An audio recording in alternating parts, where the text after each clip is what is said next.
You've written your first comic script and now you're ready to partner with an artist. But where do you find that artist? Where?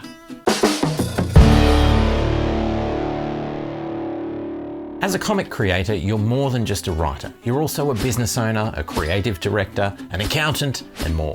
You're also a talent scout, a recruiter looking to bring in an artist to turn your words into images and make your book a reality. But where do you go to find an artist? How do you make sure that they're the right artist for your project? Let's dig into it now and find out where you should start looking for an artist. But before we do, don't forget to like and subscribe to the channel. I've heard a rumor that those who do have all their dreams come true.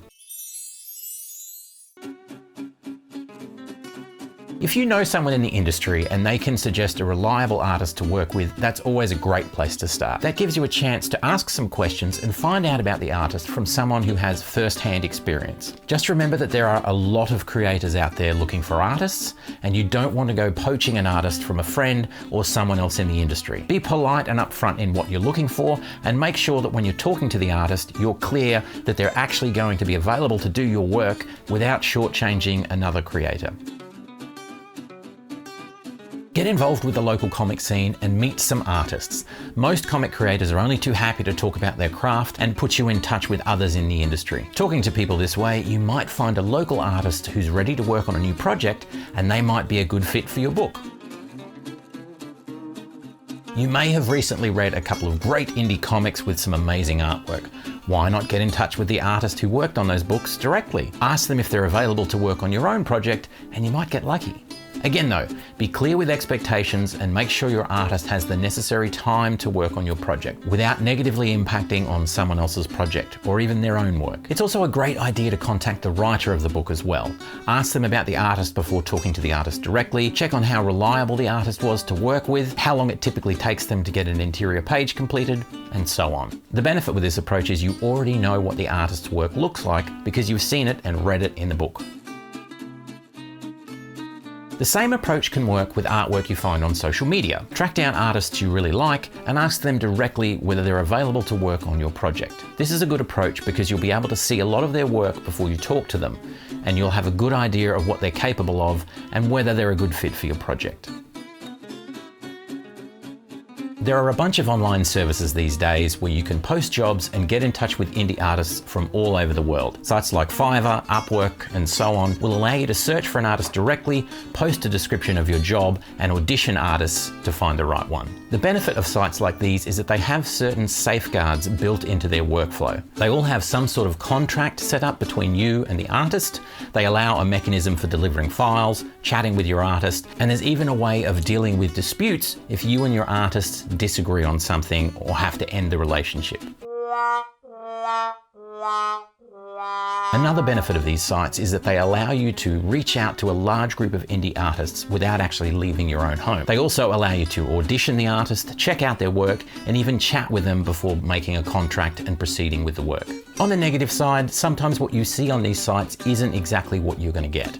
Sometimes artists will post other people's work in their portfolio, which is of a much higher quality than their own. So make sure you always check the actual work that the artist has done on the platform itself, rather than portfolio pieces which have just been uploaded. Fees are also an issue with sites like these. They take a chunk out of either your money or the money the artist gets. Over the long term, an artist probably won't want to stick to this kind of deal if they're losing 15 or 20% of their funds because of platform fees. You might need to increase the amount that you're sending to the artist to cover this fee amount, and that will impact on your budget. I'd also watch out for creative studios on platforms like this. Sometimes you'll think you're talking directly to an artist, but you're actually talking to someone who's part of a creative studio, meaning that the actual artist who will be making the art for you is someone else behind the scenes. Now, studios can be a great idea and they can shepherd you through the whole creative process, but they typically cost more money, and you'll want to make sure that you know exactly who the artist is that you're working with on the project. I've had both successes and failures with studios and individual artists, but my preference preference is to work with a single artist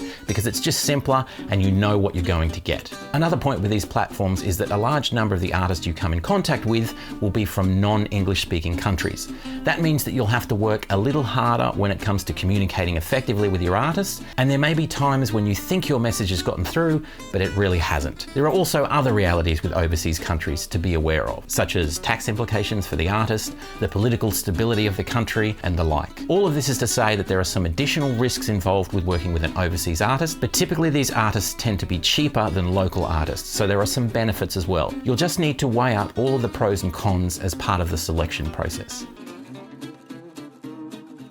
I'd also suggest starting with a test page when you find an artist you like. Don't immediately sign a contract and get to work on the whole book. First, have the artist do some interior artwork as a test.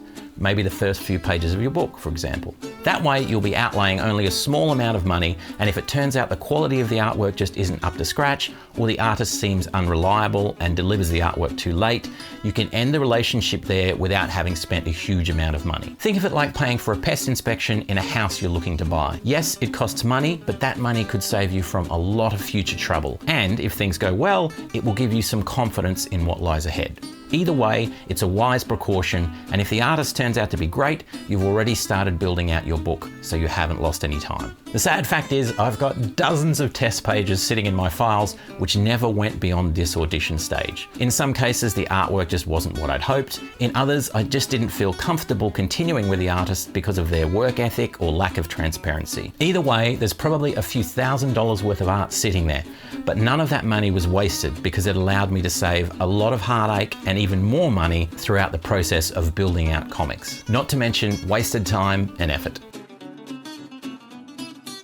Finally, for those with enough time and resolve on your side, you could learn to draw comics yourself. Start with something simple, give yourself some training, and start creating. Just be aware that it typically takes a long time to get good at comic art. Also, comic art is very different to drawing portraits. You're effectively drawing miniature scenes with character movement, meaningful expressions, and full backgrounds on every page, multiple times. And that sort of thing doesn't come easily or quickly. I decided a long time ago that I'd rather invest my time in writing and building my business instead of the artwork. There are people who do it much better than I ever could, so I focus my attention on what I'm good at and let the experts handle the artwork side of things. Having said that, I know a bunch of indie artists who do their own artwork. Some were also able to start drawing fairly quickly, and they've managed to develop into amazing artists in their own right in a relatively short space of time. But they're the exception to the rule, and you'll need to think very carefully before going down this route. You'll lose nothing by giving it a go though, so why not grab yourself a pencil and paper and give it a go. Maybe a few months of sketching will tell you whether this is something you'd really like to pursue or not. For your first comic book, however, you'll need to decide whether you want a professional artist to turn your words into story, or whether you're willing to give it a go yourself, knowing full well that the end product might look a little bit amateurish. It might be worth writing a second comic, focusing on a simple character or idea. That way you can explore your budding artistic talents, but with that simple comic, and then decide where you want to go with the larger story from there. As I mentioned, there are also full-service creative studios that can take your script, edit it, storyboard it, and select artists to turn it into a book. Typically, these kinds of studios cost more than just going directly to an artist, and you'll be dealing with more than one person, so you'll need to ensure that you've got clear communication and you're happy with the workflow process. There are pros and cons to this approach, and I've had both success and failure with it myself. One thing I would say is that a creative studio isn't going to do everything for you. You're still going to need to write the script, make editorial decisions, tell them which way you want the artwork to go, and so on. You'll probably also have to put the final pages together in book form, sort out printing, distribution, social media promotion, and so on. So even a full-service creative studio has limits. So hopefully that's given you some ideas as to where you can start looking for an artist to partner with. In the next video, I'll take an in-depth look at the process of auditioning an artist and what qualities you should look for in a great creative partner. Don't forget to like and subscribe to the channel, share with friends and family, pets and strangers, and check out the Very Occasional podcast for interviews with creative types from all around the world. And as always, keep it real, keep it safe.